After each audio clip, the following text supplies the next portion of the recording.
வராகி முன்னாடி எந்த ஒரு வேண்டுதல்னாலும் இந்த மாதிரி எலுமிச்சம்பழத்தில் பச்சை கலர் பென் இல்லை சிவப்பு கலர் பெண்ணால் எழுதி நம்மளோட வேண்டுதல் என்னவோ கண்டிப்பாக அது நல்ல விஷயமா இருக்கலாம். இல்லை நம்மளோட ஏதாவது கடன் அடையணும், இல்லை பணம் வரணும், நகை எடுக்கணும், இல்லை எங்கள் பிள்ளைங்களுக்கு நல்லா படிக்கணும், எந்த ஒரு விஷயமா இருந்தாலும் சரி அந்த விஷயத்த நம்ம இந்த எலுமிச்சம்பழத்தில் எழுதி வராகி பாதத்தில் இல்லை வராகி முன்னாடி இப்படி நான் வச்சுருக்கேன் பாருங்க, அந்த மாதிரி வச்சுட்டிங்கன்னா போதும்.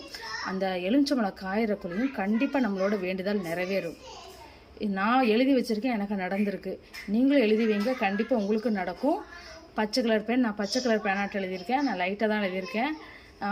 உங்களுக்கு வேணும்னா நீங்கள் சிவப்பு கலர் எழுதிக்கலாம், பச்சை கலர் எழுதிக்கலாம், எந்த கலர்னாலும் உங்கள் வீட்டில் இருக்கிறதோ கருப்பை தவிர இது எந்த கலர்னாலும் நீங்கள் எழுதிக்கலாம். பச்சை கலர் இருந்தால் நல்லாயிருக்கும், சிவப்பு ரொம்ப நல்லாயிருக்கும். கண்டிப்பாக உங்கள் வீட்டில் என்ன கலர் இருக்கோ கருப்பை தவிர இது எதனாலும் யூஸ் பண்ணுங்கள். கண்டிப்பாக நீங்களும் நினச்சது நடக்கும். ஜெய் வராகி.